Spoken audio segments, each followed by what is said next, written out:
Too Clean Podcast. Episode 2, man. We just vibing out. We had some good Miles Davis on, but I don't want to get a copyright, so we're going to turn it off. Yo, man, so this whole episode right here is going to really just talk about how, you know, what I do for a living and what Ant does for a living, like, they go hand in hand, you know, like barbering and fashion are important pillars of your first impression, right? Mm-hmm. Like, your haircut and what you decided to put on. And I'll ask you a question. This is like something that I always love to ask people. If you had one fit that would describe you, I know that might be hard to do, but like, what would you have on? If you were a cartoon character and you only rocked this fit, what would it be? Probably like a white tee and some Levi's, because no one could wear it like me. White tee and some Levi's. Because at the end of the day, it's simple, but they're not putting it on right. So how do you differentiate your white tee and Levi's versus someone else that might be? It could be down to how you walk. You know what I mean? The confidence within you're saying exactly. It's not on you. I think it's all about confidence at the end of the day. Yeah. Because I mean, now you can think about it like look at these guys, man, like Bill Gates and all. They're not fly. But they got that aura. Like Steve Jobs. Steve Jobs is a good example, right? Steve Jobs got aura, bro. Yeah, but he was also kind of fly. He always wore like a black turtleneck, some jeans, and sandals. Black turtleneck, jeans, sandals. Yeah. But it was like, that's LA, the Steve Jobs fit. That was his choice. You know? Daily. Exactly. Like, I don't know, it's weird. And they don't care about flashy shit. But they still like, it's like what you were talking about, like that aura. You know what I find interesting? You know what I find interesting? It's like a lot of the guys that I've watched matriculate, like say in celebrity, you know, stardom, so to speak. It's almost as if the more money they got, the less brands they would wear, or the less jewelry they would wear. That's like, very interesting. Like Jay-Z actually looks more homeless now than when he first started rapping in the 90s. But now he's a billionaire. Well, back then he probably wasn't. When you get to that billionaire status now, like there was an example like Albert Einstein. He had, everyone would like be like, why does he wear the same clothes every day? He didn't wear the same clothes. He just had the same exact outfits every day because he didn't want to take the time to think about what to wear. He wanted to fill his brain space with new ideas, new inventions. He didn't Constantly. Want to worry about he didn't want to worry about clothing. And I think that's important. People aren't as edgy out here. I'm not sheep. I'm the shepherd. You know, like, I'd rather set the tone in the room than look like all these people. Like, I remember when I was in high school and every girl needed a pair of Uggs, like the same Uggs. It's like weird. It's like, but then you notice that one person that doesn't have on the Ugg. Yeah, it's just like, okay, like you're different. You know, that's cool. How do you feel about, I like to call them mannequins, where like someone's rocking like Gucci head to toe, or like they're rocking like Aloe head to toe. Like, I hate it. Why? Because I think people are too attached to a certain brand. Like, I don't know, some girls, like, they're addicted to just, like, I'm only wearing Lululemon, or I'm only wearing Aloe. Now, you say Aloe, but, like, 9 times out of 10, let's be real, any girl wearing a full head-to-toe Aloe fit is probably getting paid to wear that. You know? So I get that. Like, that makes sense to me. Like, I fully understand that, but me, I'll just wear a bunch of different shit. Like, I'll throw, like, LVs on with Gucci, not because it, like, just cuz. Yeah. Because you're not supposed to. Right. I'll do it, you know? And I think doing what you're not supposed to do. Yeah. Yeah, I don't like to match. It I don't even like to match anymore. Like, I don't want to match colors. It's almost like I'm at a point now where I think the drape and the fit is much more important than the actual designer. Like, I went to a gala over the weekend, and it was like a dressed up black tie. I think the actual terminology for it was it a formal cocktail? But see, Honestly. that's what I'm saying. I would have a totally different suit on than these people. Formal cocktail. So, which is now I realized, because this event was so huge, there was over 2,000 people, that is an actual denomination of dress. Like formal cocktail, Yes. that's like saying evening wear. That's like saying athletic. I had a custom tailored white blazer I saw it. with Yeah. just some regular. I had some tailored black pants, and a shirt from like, it was like a Brooks Brothers shirt, white, right? Yeah. Bow tie. And I realized I saw dudes with like Gucci suits on, or like Yeah, but that's but like it wasn't tailored. it was too I brand knew I heavy. still looked better. Like I know that Yes. even though I didn't spend, $2,000 on a suit for a Tom Ford suit, his Tom Ford suit didn't look better than my custom suit, and I probably paid a fraction of the price. I could have got a suit at Goodwill and thrifted it And and got it looked tailored better up. than those And people. got it And tailored that's up. a topic that like we wanted to bring up. Like, you don't have to spend a lot of money to be fly. You really don't. Like, you really don't. And I mean, and that's coming from me. Like, I'll wear like expensive shit. Yeah. But it's not always about that. It's about like you said, like mix matching it. Yeah. Because I'm telling you, I'll rock a suit from Goodwill, if it's tailored, if it's nice, if it's not about the brand, like a double-breasted suit is way better than any of those other I agree. Yeah, because it's just different. Wholeheartedly, I agree. Trends versus timeless pieces. Because, like, the only time I will spend money on something is when I know it's timeless. Like, for example, I purchased a Montclair raincoat that was just, like, regular black, very good material, huge pockets along the chest line, with the Montclair written inside the hood. Like, the classic Montclair that, like, you see Dirk had is in, like, these different, high-end rappers, whatever. And I think it was, like, $1,600. But I'll have that for the rest of my life. Like, this isn't like some cheap raincoat I got. It's like, no, this is a piece. So like, why not get a Canada Goose jacket? I can get that as well. But my point is, I think that's the only time where you But should now spend. everyone's milking it. No, That's what but- I hate. That's what I hate. Now, because now, I like being on it before the trend. Yeah. So I help make the trend. Sure, chrome's been around since the 90s, but I was fucking 17 wearing chrome denim because I was like trapping it. And now everyone's like, I want chrome denim. I want chrome. Bro, I did that 5 years ago. Fucking Amiris and shit. You never catch me outside in a pair of Amiris, bro. That I don't like. That's not my like speed. Like, Yeah. because now like denim tears, great example. Oh, man. So that's a trend. That's a trend. Not timeless. But we were wearing it Before it was a trend.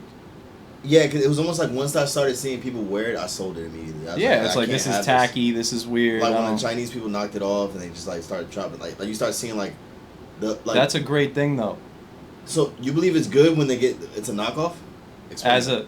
From a designer's perspective, like me being a designer and like, You want it to get yeah, knocked of off. course. Why? Of course.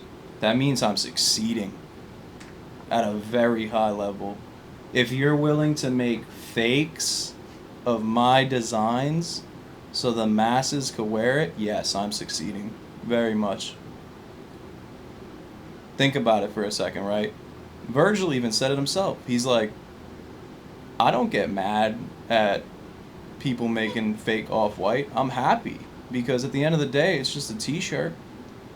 But now, like, think about it, bro. It's never bad. That's free marketing. They're still That's increasing free brand awareness. You're still increasing brand awareness. Now, that's a sick topic to talk about because what Nego did, I know you know who Nego is. Yeah, Nego from Goat. Over Like, Nego. yeah. What he did was, instead of like letting people make fakes of his, he bought the factories that made his fakes. So fire.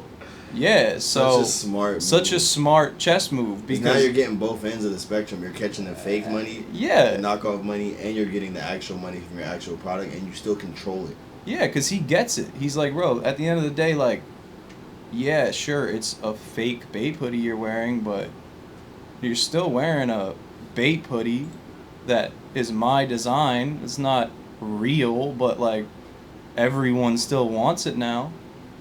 Like, same shit with Supreme, same shit with... it's a lot just, of brands. Now, that's the best form of success, if someone is making replicas of your clothing or whatever. What Dapper Dan did. Dapper Dan's a goat. I don't know if you read his book. I did not read his book, but I know a lot about Dapper Dan. So I read his book, and man, like, Dapper Dan is the reason why I'm wearing these jeans, bro.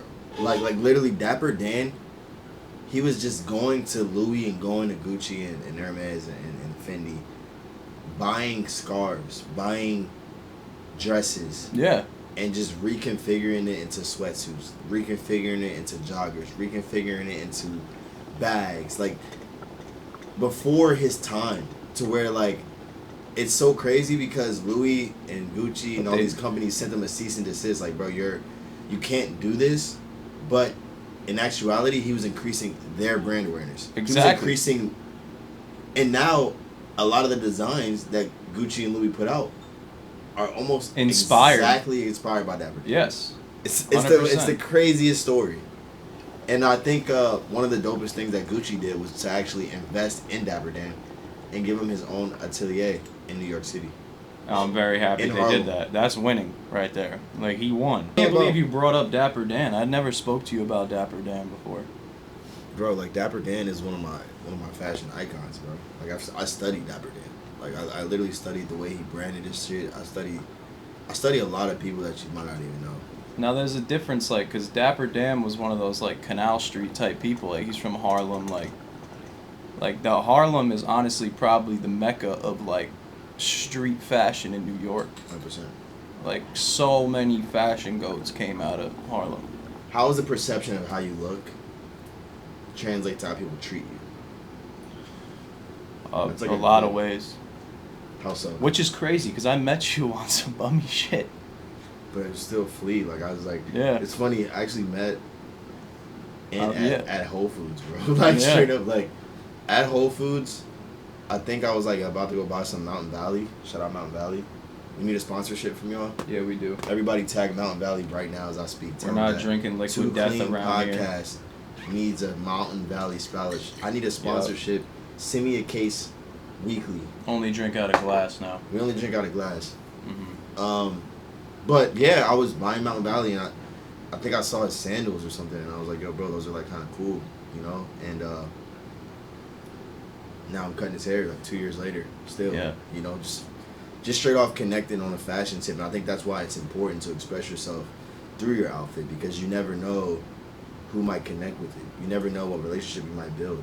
And this even goes down to the haircut, man. Like, the way your haircut looks says a lot about you, bro. I mean, if you got a pushback hairline, or if you got, like, just not looking groomed, people will literally not want to talk to you. Like, and I've witnessed this. I've witnessed this time and time again, to where when you have a nice clean look, you go to the bank, it's, oh, how are you doing, sir? How can I help you? But it's like when you go to the bank not looking groomed, it's like security's looking at you. You know what I'm saying? Like, it's a different vibe. I think it's very important to always keep a clean haircut, because that's, at the end of the day, that's a part of your outfit, man. Like, yeah, I like to think of myself as a styling coach, man. Like, even though I'm a barber, a lot of the times when I'm cutting someone's hair, I'm thinking about what they do for a living, and I'm thinking about, like, how they dress. I'm also thinking about, like, what they do frequently for fun, socially, things like that. And that's how I'll curate their haircut. And I'll make a lot of suggestions and tell someone, like, yo, I think that's dope. That's a dope cut, but what about this? But this might look better. I think I think it's gonna look better for what you do. You know, I just think the most classic haircut there is the fade. Is the ball fade. It never fails. Goes out of style. It's military. It's groomed. It's clean. It's a cut that requires a lot of maintenance as well. So that also talks about the power of it, because it's like, if you're rocking a ball fade, bro, you gotta get a cut weekly. Yeah. Facts. Just the maintenance alone, it's like, it's almost the same kind of haircut as, like, driving a Lambo or a Ferrari, because it's like the maintenance on his cars is high. Yeah. And that comes with it. A lot of times goes into self-care, though. Exactly. Yeah. Which I think self-care is one of the most important things that I think a lot of men are now discovering and starting to actually care about, man. Like, I think it's one of the best things I've done, because I always, like, And you could apply that to anything in life, really. Self-care. You know, whether it be, like, bro, we cold plunge every day now. And I feel fucking amazing after it. Like, that's my coffee, you know? It changes my day on a daily basis. Like, I could work easily because of it. Yeah, I feel like I'm back when I get out the cold plunge, man. It's like it's a feeling that's almost indescribable, especially if you work out constantly, you work a lot, you use your hands, like Yeah. there's different tints, there's inflammation in your body that a cold plunge combats completely, man. And if like you're not doing that, I highly recommend you find a cold plunge. You find it in your city, wherever you're at, and just start implementing that. Even if you do it once a week. You know, right now we're up to what, 3 to 5 minutes? I'm at 5 minutes, We're bro. at 5 minutes. Like, we're doing 5-minute cold plunges daily, bro. Daily, bro. And I'm jumping in the infrared sauna directly thereafter to get the benefits of that. You know, contrast training is a huge, very important aspect to self-care, wellness, all of these things. I mean, you could really apply that to every aspect, even down to what you eat, down to the things you wear. Like, because now I don't know if you like realized, like, some of the things you wear are like from fucked up places, man. Oh yeah, 100,000%. Like, yo, what's up, bro? My boy. Filming a podcast. What's the word? Nigga, I done got some heat, my nigga. I'm on the way to the crib. I'm gonna FaceTime you when I get there so you can see it. I got the craziest sample I just got from overseas. Nuts, nigga. Alright, bet, yeah. Hit me when you get to the crib. Okay, alright, bet. Alright. Yeah, see, like right there, yo, like that's live fashion talk. My man just got some samples in, and you know who he calls first, because I'm one of the first ones that, you know, support. I support Sicko's brand. I support, you know, JT. I support anybody local that's trying to do it, because ultimately, like, we ain't local. You know what I'm saying? We global, bro. Like, and I believe I'm a global. At this point, I am a global icon within barbering, and it's like it's gonna take a while for everybody to catch on, but I know for a fact that I've started a plethora of trends within barbering.